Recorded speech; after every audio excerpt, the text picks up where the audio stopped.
오늘 말씀 시편 42편은 고라자손의 시라는 타이틀을 가지고 있습니다. 고라자손에서 고라라는 사람 인명이고요, 그의 후손들이라는 거죠. 사실은 고라는 여러분 모세와 아론 시대에 같이 살던 사람인데 반역을 했었어요. 그래서 심판을 당한 사람입니다. 그런데 고라의 자손들은 그 고라와 함께 그 심판받은 가문이 되는 것이 아니라 하나님께서 그들을 귀하게 아주 쓰시는데, 어떻게 그런 일이 벌어질까? 여기서 이제 설교의 제목처럼 정말 이 사람들은 하나님께 소망을 두는 사람이다. 그것을 오늘 이 42편의 한편의 이 시를 통해서도 우리가 그거를 알 수 있습니다.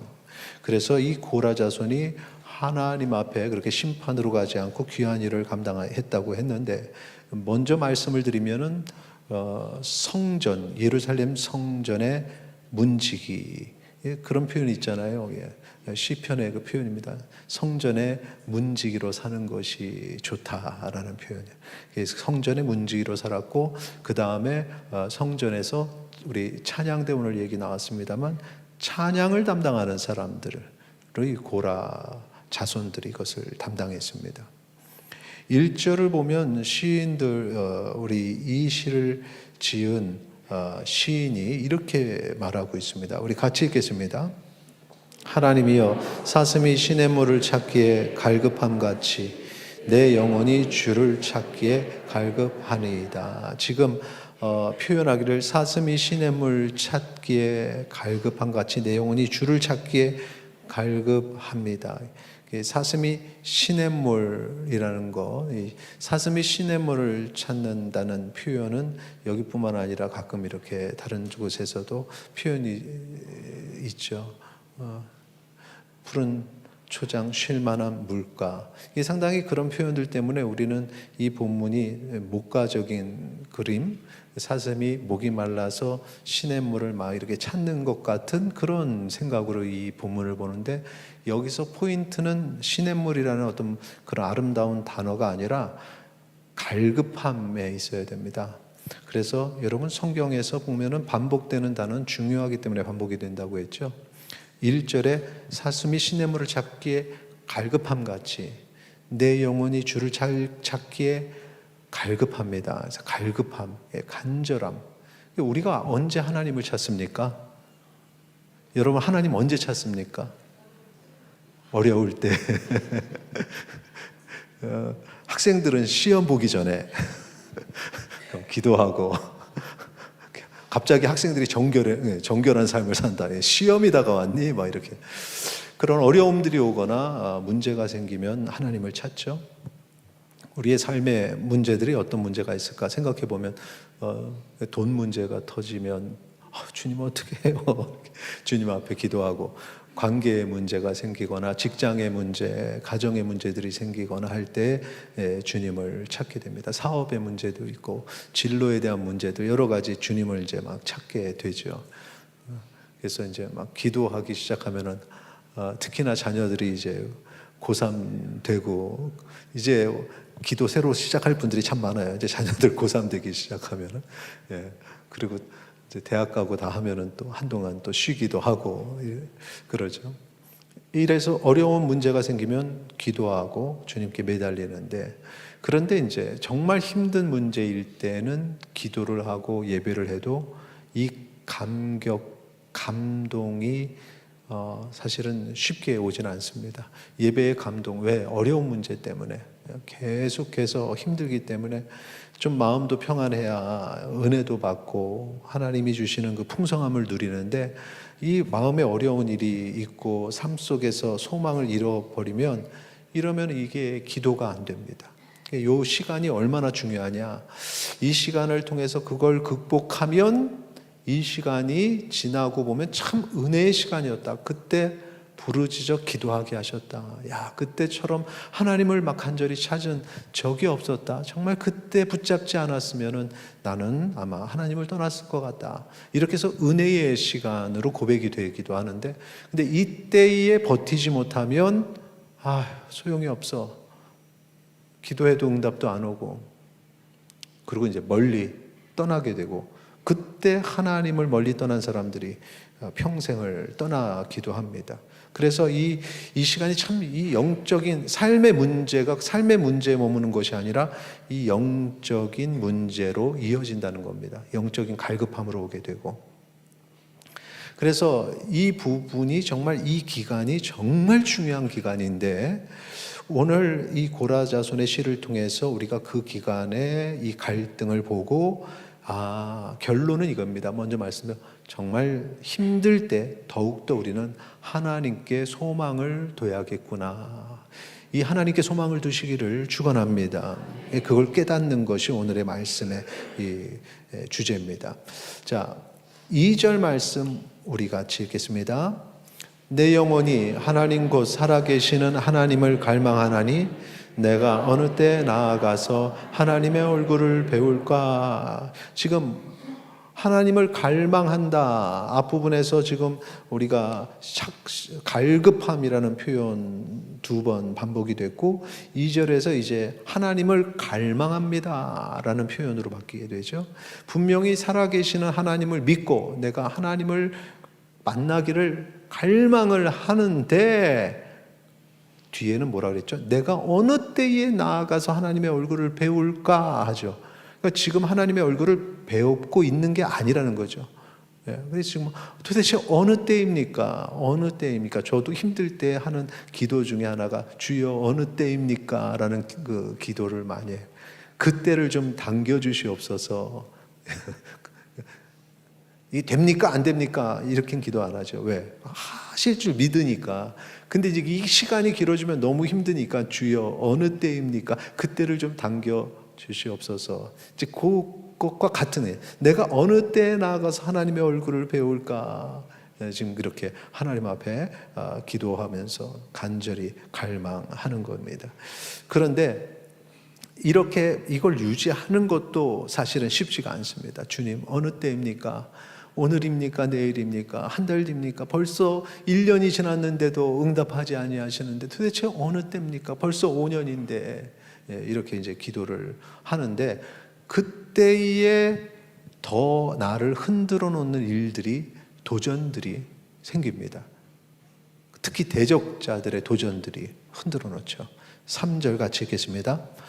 사람들이 종일 내게 하는 말이 내 하나님이 어디 있느냐 하오니 내 눈물이 주야로 내 음식이 되었도다. 여기서 눈물이 확 터지잖아요. 왜 터졌어요? 사람들, 내 하나님이 어디 있느냐. 종일 그 소리를 듣는 겁니다. 그렇게 기도한다고 돼? 기도하면 좀 나아져? 있지도 않은 신에게 기도해서 돼? 하나님이 살아있으면 벌써 응답하셨지. 이런 말 때문에 너무 눈물이 나서 주야로 눈물을 흘리게 된 겁니다. 낮과 밤으로 생각만 하면 눈물이 흐르고 너무 힘들죠. 이 사람들의 말 때문에 더 힘들죠. 그러면서 이게 이제 만약에 내가 영향을 받으면 하나님이 정말 살아계시는가? 하나님이 어디 계시지? 정말 계시다면 지금쯤은 응답하셔야 되는 건 아닌가? 이런 의심을 가지기 시작하면 나의 신앙이 무너지기 시작합니다. 믿음이 흔들리죠. 야, 내가 그동안의 신앙생활은 도대체 무엇이지? 시인은 무너지지는 않았는데 너무 그 뜨거웠던 현장에서 멀어지기 시작했습니다. 교회와 멀어지는 거죠. 현대식으로 표현하자면 자꾸 전부 다 더 열심히 나가서 주여 주여 하고 외쳐야 되는데 이게 떨어지기 시작해요. 찬양의 담당자라 그랬죠. 찬양의 기쁨도 사라집니다. 찬양을 부르는데 그냥 입술 겨우 움직이고, 입술도 안 움직여요. 그냥 멍하니 눈물만 나는 거예요. 찬양의 가사 하나가 다 가슴이 아프고 그냥 눈물만 나는 거예요. 찬양을 할 수가 없는 겁니다. 4절 한번 보시죠. 4절 같이 읽겠습니다. 내가 전에 성의를 지키는 무리와 동행하여 기쁨과 감사의 소리를 내며 그들을 하나님의 집으로 인도하였더니 이제 이 일을 기억하고 내 마음이 상하는도다. 이전에 성의를 지키는 이제 절기가 되면은 절기 때 이제 성전에 가서 예배를 드리려고 오는 사람들이 오는데, 그 사람들이 이제 성전에서만 찬양하는 것이 아니라 성전 밖에서 성전에 올라가면서 부르는 노래, 시편 보면 그런 노래가 있거든요. 그걸 부르면서 이제 가면은 또 이게 사역자니까 가가지고 그들을 인도하면서 같이 기쁨과 감사의 찬양으로, 자, 우리가 성전으로 나아간다, 하나님께 영광 올리면서 나간다, 기쁨으로 이렇게 찬양을 했던 그 사역의 순간들이 있었는데, 이제는 그 사역도 내려놨어요. 오래 고민하는 사람들이 있을 것 같아요. 사역을 이것저것 때문에 내려놓는, 멀어지는 거죠. 성전에서 멀어지고 내려놓고, 그러면서 옛날엔 내가 그랬는데, 성전의 중심에서 찬양하던 사람이 이제 성전 중심에서 벗어나 버렸어요. 그래서 지금 우리가 그 다음 6절 한번 보세요. 6절 같이 읽겠습니다. 시작. 내 하나님이여, 내 영혼이 내 속에서 낙심이 되므로 내가 여단 땅과 헤브론과 미살산에서 주를 기억하나이다. 예루살렘에 있어야 될 사람이 예루살렘이 아니라 저 헐몬산은 이제 저 북쪽이죠. 주변을 돌아다니는 거죠. 요단 땅, 요단의 뭐 동쪽 주변에 가까운 주변서부터. 아니, 성전에 있어야 될 사람이 헤매는 겁니다. 방황하는 겁니다. 왜? 내 영혼이 내 속에서 낙심이 되어서, 그리고 방황하고 다니는 거죠.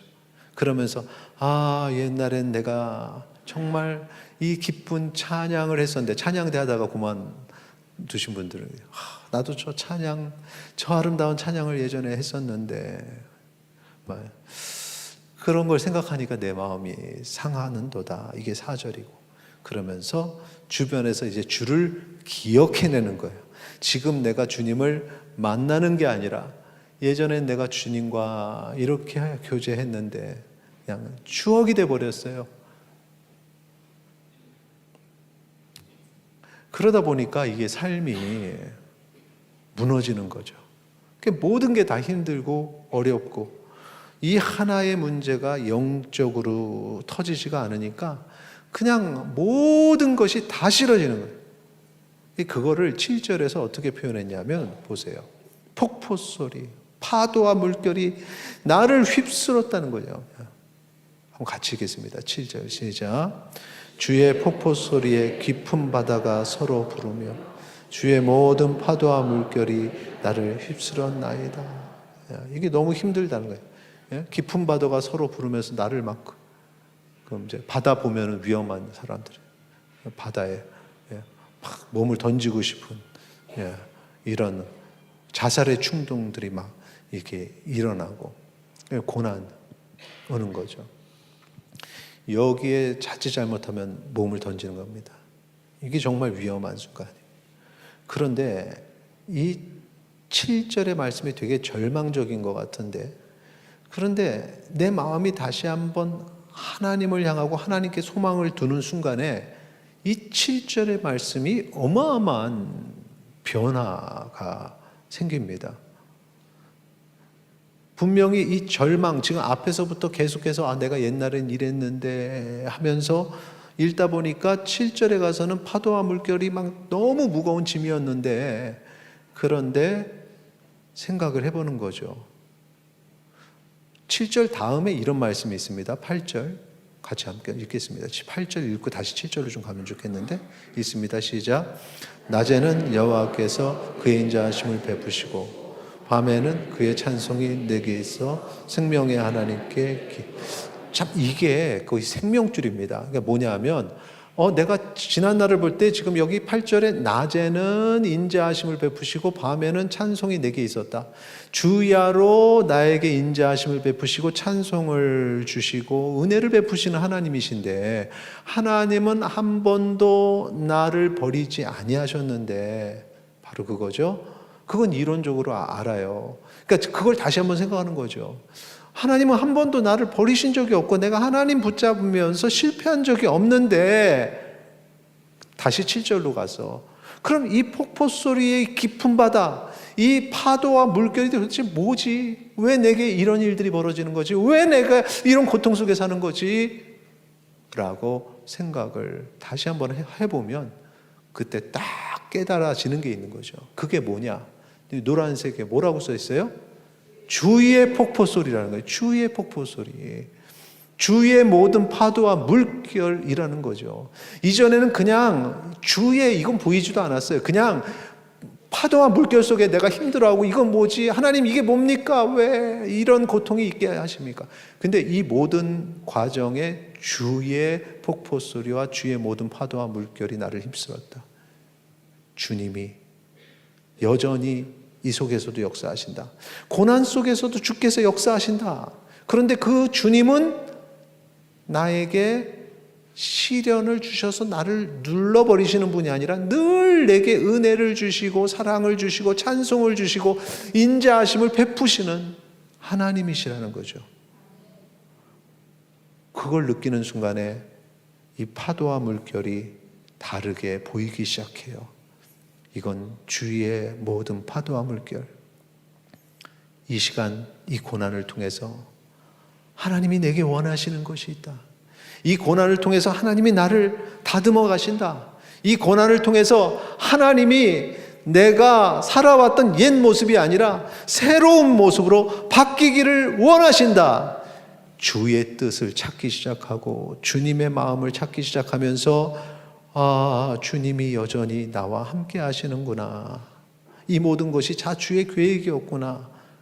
주의 모든 파도와 물결이 나를 휩쓸었나이다. 이전에는 너무 두려운 고백이었는데 이제는 이 파도와 물결이 은혜로 느껴지는 거예요. 은혜였구나. 이걸 깨닫는 것이 사실은 보통 사람들은 깨닫지를 못하거니와 깨달아도 보통 고난의 시간에 한 10년 뒤쯤 흘러야, 그래서 마음이 잘 정리되어야 그래도 지금 돌아보면 그때 그 시간이 있어서 내가 그때 하나님 찾게 되고 부르짖어서 하나님 소망을 하나님께만 뒀기에 그래도 내가 이 시간에 하나님의 은혜를 누리게 됐습니다. 그때가 고난의 시간이 아니라 정말 은혜의 시간이었습니다라고 한 10년 뒤 깨닫는 거예요. 근데 이제 조금 영적으로 성숙한 사람들은 한 5년 뒤 깨닫는 사람도 있고 한 1년 뒤 깨닫는 사람도 있고. 근데 정말 우리가 바라봐야 될 온전한 성숙한 신앙인은 그 고난의 시간에 깨닫는 거죠. 그래, 이 고난의 의미가 뭘까? 근데 하나님은 나를 한 번도 실망시키지 아니하시는 찬양의 가사처럼 그런 분인데, 그럼 이 고난은 뭘까? 주의 은혜가 이 고난 가운데 있을 것이다.